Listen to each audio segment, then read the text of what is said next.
Hello, everybody. This is Digital Sticks here, and I want to share what recently looking into the story of Amy Winehouse, how that connects to what I advocate for VR. But I actually am not necessarily only wanting to do it for the sake of VR, but also for the sake of the story itself. So, first off, I know it's been over 10 years, or it's been right at just over 10 years since she passed away. So, aside from hardcore fans, for a lot of people, that's just simply old news, which is fine. When she passed away, and during her, while she was alive and famous, I wasn't really aware. I could not connect her name to her music. So, as famous as she was, I had very little interest in popular music. Like, it had gotten too boring and humdrum for me to care to follow. I mean, I was always a bit of a rock guy, anyways, but I just really was not staying connected. Wasn't too interested in the cookie cutter stuff like the next Britney Spears or whatever. I wasn't. So, I was really not following it too much, and it didn't grab my attention much more. It was tragic. I hated to hear it, but I didn't, you know, I didn't know like the phenomenal talent that she actually was versus just simply having a talent or being famous. And I discovered that, probably 3 or 4 years ago, I actually connected and I was amazed and like, wow, the fact that she was singing jazz and her voice, that was amazing. She was truly an amazing talent in that regard and refreshing and definitely worthy of the attention and fame that she had, and little doubt as to how she managed to win 5 Emmys in a single year. Uh, but anyways, so again, a few years ago, I discovered the music or whatever, but I didn't really look into her story, and just kind of a YouTube trend thing. Somehow YouTube sent me in that direction. Wasn't for her initially. However I got there, first thing was like watching a uh, oh, it was a chain of events. I started by just watching uh, David Bowie and Freddie Mercury do Under Pressure together, and that was pretty neat. And then it turned around and was followed by watching comparisons between Freddie Mercury's song and the George Michael cover of the same song during the tribute concert for Freddie Mercury, and then that led to another tribute that was with David Bowie and Annie Lennox, and then somehow from there that led to the Amy Winehouse train. So, anyways, that's how these things happen.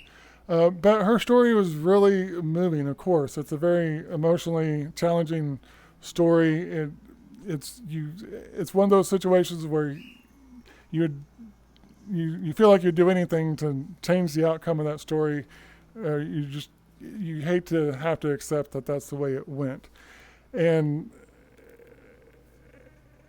still, the thing that also connected to me is the reason that I'm motivated to make a video about it is kind of catching up on it. There's a drastically different version of things from her friends and the people that actually knew her and cared about her versus the media recycling the media's nonsense from the whole chapter. And so her friends tell you the human side of things and really give you some insight onto, that she wasn't strictly a lost cause. She wasn't without hope, and she wasn't in a free fall that the media would have you think that she was in.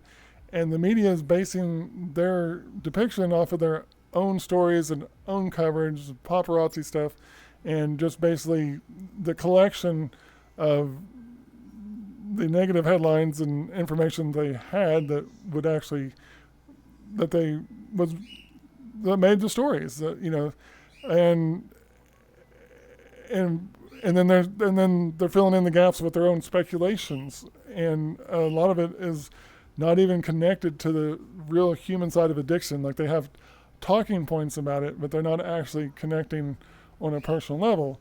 By contrast, her friends are talking about, first off, her real personality, her real kindness. They're giving you the rest of her. She wasn't just a drug addict and a reckless, but on top of that, they're revealing that she's been doing well, and addiction is tough to break, and it's done in cycles. A lot of times you do well and then you might fall off and you have to start over, and apparently she had been mostly doing well.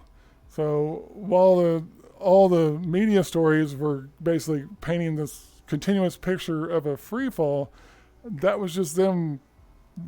That was the fodder. When they had that fodder, that's what they published, and the gaps in between were not getting attention. And they were speculating, that she was devastated because her tour was canceled and things like that. But it was all speculation, and it paints this, and this is, and the reason that's important though is because the bottom line is any human that is not humble is a fool, and that such was I and many of us. But how can so many people not learn from our own existence in this world to be more humble in our opinions of others and far less proud of how easy we think it is for somebody to just pull themselves up by their own bootstraps, which is a physical impossibility to begin with. So very fascinating that this analogy that's often used by, this phrase that's often used by prideful people is actually very literally describing exactly why we should be more humble and caring for people, because nobody can pull themselves up by their own bootstraps. We have to be able to have a leverage and footing somewhere, and if we can't find that footing, we need somebody to help us get some footing. Addiction is a disease. It is tough. I know sometimes it's also abused as an excuse. I'm aware of people that behaved very badly by choice and did awful things by choice prior to being addicted, and then use addiction as a scapegoat for their behaviors altogether. I've seen it, but on the flip side, addictions are real, and people can be entrapped in them without ever deliberately making as full-heartedly stupid decisions as the prideful people on the outside like to act like they did. Like, oh, she made her choices. And it is true, she made her choices, but life is not quite that simple. The bottom line is, if we're struggling and we're needing to get help, the person that we can rely on that we need to rely on to the best of our ability and try to bring it on our side is ourselves, for sure. But we can't really say to what extent a person's at fault for failing to rescue themselves.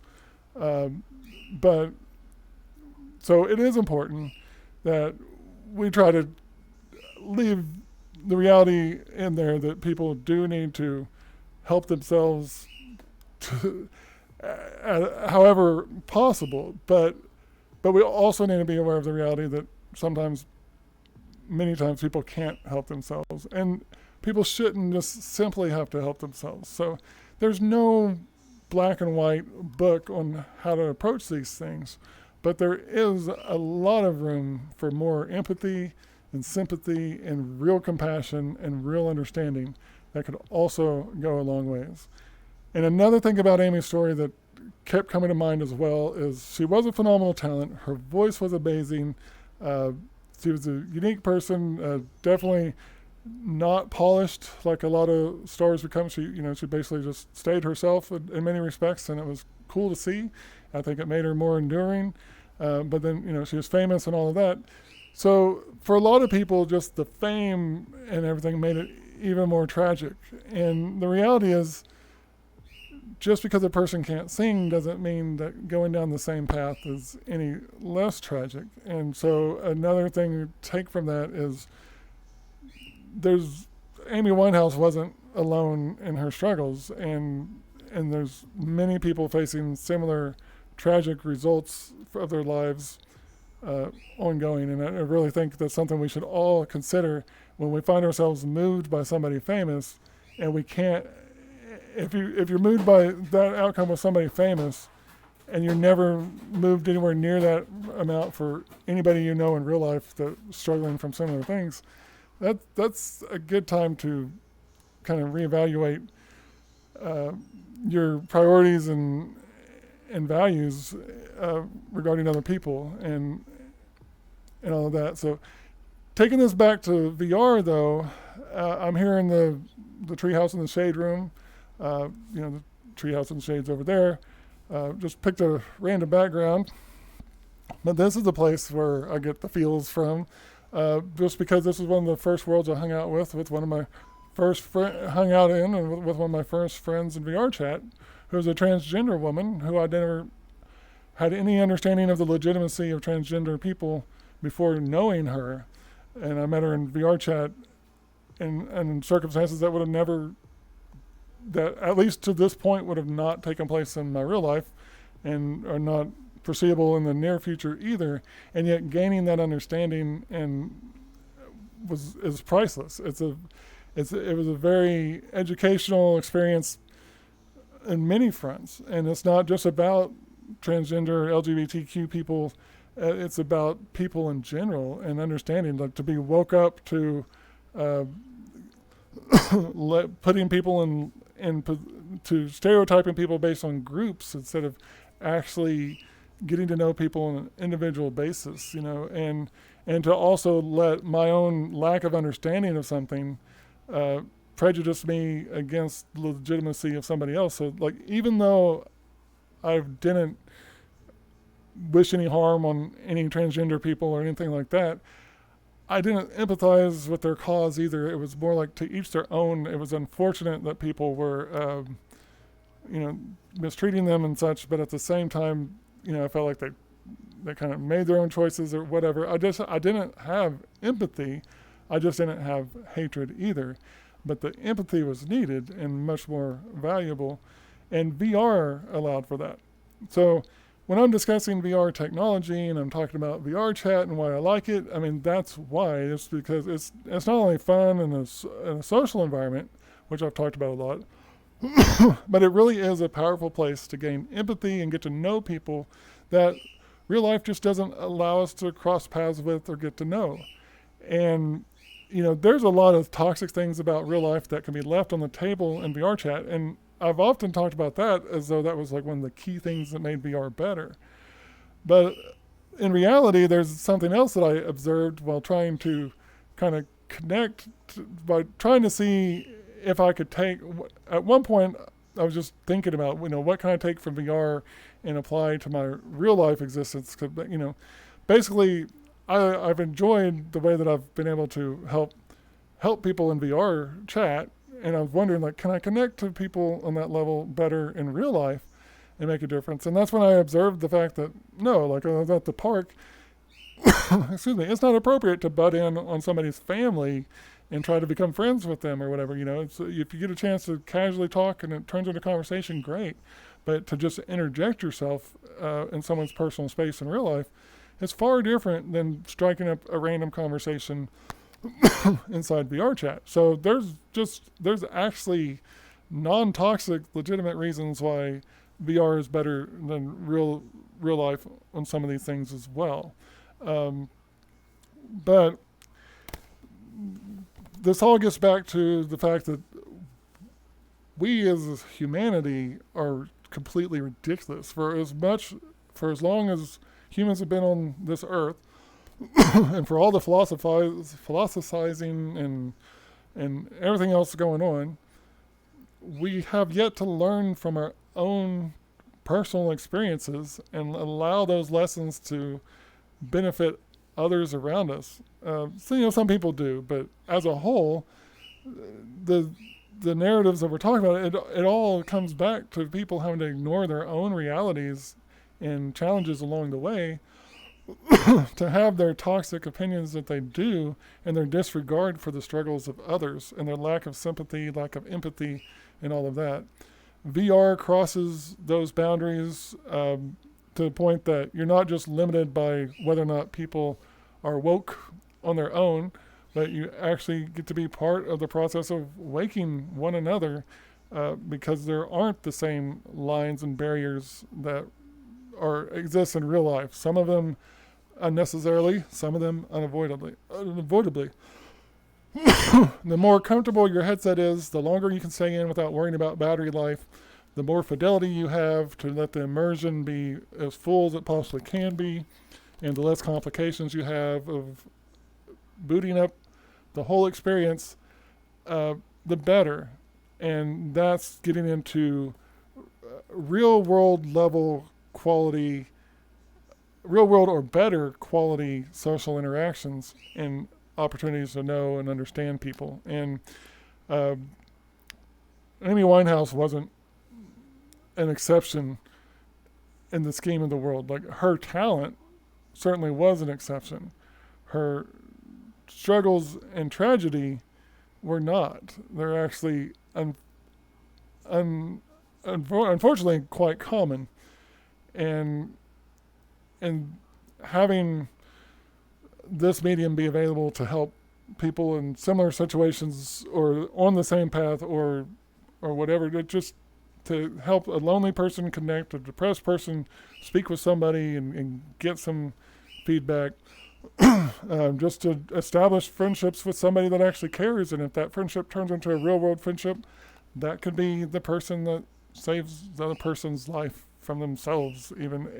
It doesn't have to be dramatic on the outcome. The bottom line is it already is capable of enhancing lives and spreading that around, provided that people are having these quality, in-depth experiences that allow them to appreciate it as an immersive reality. And so by contrast, where people talk about just having more volumes of users, and they're talking about that for devs and everything else, what the greed is not making VR better.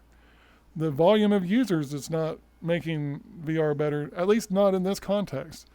It might, for somebody that's simply wanting a different type of gaming console, perhaps that bulk stuff is making it a little bit better. But for the actual power that VR has as a medium, the things it can do that no other medium can do, or that it can do on a level that no other medium can do, those things are not enhanced necessarily by high volume users on cheap gadgets on low quality experiences. They're actually degraded by those. And so you see that with like Quest users inside VRChat. They're playing a reduced version of the game by necessity. Their battery life is limited. Some people work around that, but by default, most of them are dealing with a very short battery life. And so their experiences are short, casual, or just quirky. Maybe they just spend their time kind of trolling and acting like little teenagers the first time they get a chance into the anonymous internet that they feel, or whatever. You just see it. It's a much more, in general, they are far more, dang, why is that word skipping my mind? I'm not vain, but kind of simplistic, but simplistic's not the word. That's going to come to me like right after making this. I hate that because, again, I'm just shooting this live. But anyways, they're just less meaningful. They're oh, it almost came to me. Good grief! Why is it one of those tip of the tongue scenarios? Well, close. I don't think it's the word I was looking for, but very close. They're frivolous, which is fine. It's fun or whatever. There's nothing wrong with that level of fun. But when your equipment doesn't allow you to even discover that there's a next level, that's very unfortunate. And I would say that this next level possibility here gives unbelievable value to VR. And perhaps that's why I can't relate necessarily to this end all debate like, oh, people just don't have more money to spend. For me, that's a matter of education. I think a lot more people have the money to spend if they knew why they should spend it. And that education is not being handed out. Instead, people are just assuming people are too cheap to consider more. But I think if we could share the real value of the higher end VR, that it is more viable than it's given credit to be, and it leads to things that are actually far more valuable than just simply gaming, or certainly can be. So anyways, now I'm running on this a little bit. This is a second take. My first video just poof was gone. So this is, I don't know how I feel about this compared to the first take. But I've just, that story, the Amy Winehouse story, just learning about it, it's just one of those things that gives you the feels and tugs at you and makes you, it's inspirational in the sense that it's a reconnection to the importance of humanity and remaining pliable and available to empathize with other people and their plights, and then stay humble and respect people, even if they make self-destructive choices, but to respect them, that there's probably more to it than just making dumb choices, that they were, respect that